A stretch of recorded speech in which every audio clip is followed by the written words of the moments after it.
हे friends, मैं हूँ mister neutron. क्या आपने कभी सोचा है कि गॉड को किसने बनाया? आपने कभी ना कभी सोचा ही होगा। मैं आपको बताता हूँ एक बात। इमेजिन करिए आप एक मछली हैं जो पानी में रहते हैं। आप उस पानी के सबसे समझदार मछली हैं। वह पानी मान लीजिए तालाब है। आप उस तालाब के सबसे समझदार मछली हैं, ठीक है।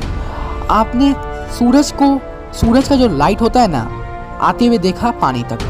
सूरज का लाइट को देखा आते वक्त। आपने कैलकुलेट कर लिया कि लाइट उतना दूर से आ रहा है, मगर आपको सोर्स नहीं मालूम कि ये लाइट किस जरिए से आ रहा है, इसका सोर्स क्या है, तो आप नहीं जान सके। इसी तरह हम लोग भी हैं, हम लोग हर चीज़ जान लेते हैं, कैलकुलेट कर लेते हैं, मगर ये बनाया किसने, ये कैसे हुआ, ये नहीं जानते हैं। आपने बिग बैंग के बारे में सुना ही होगा, मगर बिग बैंग असल में हुआ कि नहीं ये भी हम लोग को नहीं पता, क्योंकि ये सच नहीं है ना झूठ है, क्योंकि ये थ्योरी है।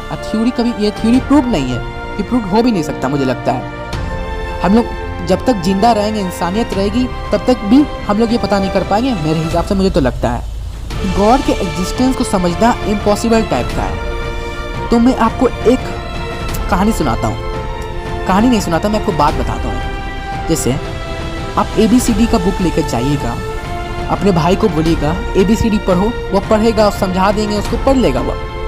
मगर आप वही ABCD का बुक गधा के पास लेके जाएंगे या कोई भी जानवर के पास लेके जाएंगे, बोलेंगे ABCD पढ़ो, ABCD देख के, तो वह नहीं पढ़ पाएगा। क्यों? अब आप सोचिए क्यों नहीं पढ़ पाएगा। देखिए, क्योंकि उसका माइंड उस तरीके से प्रोग्राम नहीं है कि वह कोई लैंग्वेज समझ पाए। इसी उन लोग का लैंग्वेज नहीं है। उसी तरह हम लोग का माइंड उस पर प्रोग्राम नहीं है। गॉड ने हमारा माइंड को असर प्रोग्राम किया ही नहीं है कि हम लोग समझ पाएँ कि गॉड का एग्जिस्टेंस क्या है, गॉड कैसे है, गॉड कैसे बने, ये नहीं जान सकते। ऐसा माइंड हम लोग का प्रोग्राम ही नहीं हुआ है, इसलिए हम लोग इसका आंसर नहीं ले सकते। मगर इसे कुछ हद तक हम लोग समझ सकते हैं। जैसे कि आप पूरे नेचर में देखेंगे, हर चीज़ देखेंगे, दुनिया में जितना भी चीज़ है वह सारा चीज़ पूरा मतलब गॉड ने बनाया है। और आपने सुना ही होगा कि भगवान हर जगह विराजते हैं, भगवान हर जगह होते हैं, मतलब गॉड हर जगह होते हैं। नेचर है हम लोग का, तो गॉड हर जगह ही है, हमारे साथ है हर वक्त। इसे आप समझ सकते हैं आसान शब्दों में। तो आपको एक बात कहूँगा मैं, आप कोई भी इसमें सुन सकते हैं, कोई भी आवाज़ को सुन सकते हैं, हियर कर सकते हैं, मगर आपको गॉड को समझने के लिए ना गॉड को महसूस करना पड़ता है। गॉड को हम लोग महसूस कर सकते हैं, भगवान को हम लोग महसूस कर सकते हैं। आपके अंदर कोई भी नेगेटिव जो नेस होता है, नेगेटिवनेस, अब क्या नेगेटिव सोचें या कुछ भी सोचें, वह नेगेटिव चीज़, वह थाउट आपका, वह सोच एक वेवलेंथ के फॉर्म में पूरा यूनिवर्स में फैल जाएगा। अब बाद में आपको वह लौट कर आपके पास वापस आएगा ही। इसलिए मैं आपसे विनती करता हूँ, आपसे रिक्वेस्ट करता हूँ कि मेरे ऑडियंस, आप प्लीज़ हमेशा पॉजिटिव करिएगा, कभी गलत काम मत करिएगा। आप हमेशा सही करेंगे तो आपके साथ भी हमेशा सही होगा। इसे दूसरों के साथ भी अच्छा करिए और अपने साथ भी अच्छा पाइए।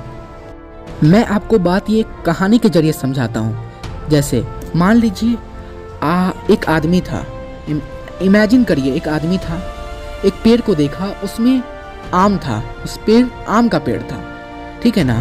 तो दूसरे का पेड़ था, तो उसके मतलब उस आदमी के आँख ने आम के पेड़ को देखा, अब मुंह को खाने का मन किया और पैर उस तरफ चल पड़ा। आदमी मतलब उस तरफ चल पड़ा, ठीक है ना। अब उस पेड़ के पास गया, आम तोड़ लिया अपने हाथों से, उसने अपने हाथों से आम तोड़ा, मुंह से खा लिया। अब वहाँ से उस आदमी को देख लिया खाते हुए किसने? माली ने, जो आम के बगीचे का मालिक था, उसने देख लिया।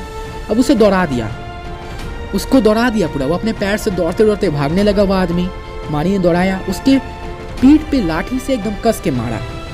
तो आदमी चिल्ला पड़ा, एकदम कस के आ करके चिल्लाया। तो उसे बहुत दर्द किया, उसने बहुत देर तक चिल्लाया। उसके बाद उसके आँख से वो रोने भी लगा, अपने आँख से रोने लगा। तो आपने एक चीज़ देखा, नोटिस किया, कर्मा घूम फिर के उस आदमी को चोट लगा। किसने रोया? आँख ने रोया। वो आँख से देखा तो उसने, तो उस बाद में आँख ही को पछताना पड़ा, रोया। मुंह ने खाया था, मुंह ने चिल्लाया। तो आप एक चीज़ देखें, मुंह ने कहरा, मतलब मुंह कस कस के डकारने लगा, रोने लगा, चिल्लाया, रोया। आँख और मुंह को झेलना पड़ा लास्ट में। आँख ने देखा था तो उसको बाद में दिक्कत झेलनी पड़ी। तो आप एक चीज़ नोटिस कर सकते हैं कि कर्मा, कि कोई भी चीज़, तो आपको एक बात ज़रूर समझ में आ गई होगी कि कर्मा होता है, मतलब जो कांड आप करेंगे वो कांड आपको झेलना ही पड़ेगा, आप ही को झेलना पड़ेगा और किसी को नहीं। इसलिए आग ने देखा था, आग को रोना पड़ा। तो आपको इतना सारा बात मैंने समझाया तो आप समझ गए होंगे कि हमेशा अच्छा काम करना चाहिए, गॉड पे बिलीव करना चाहिए, गॉड के बिना कुछ नहीं है। अगर आपको वीडियो थोड़ी सी भी अच्छी लगी तो प्लीज़ चैनल को लाइक और सब्सक्राइब कर दीजिएगा। Thank you for watching. मिलते हैं नेक्स्ट वीडियो पे। जय हिंद।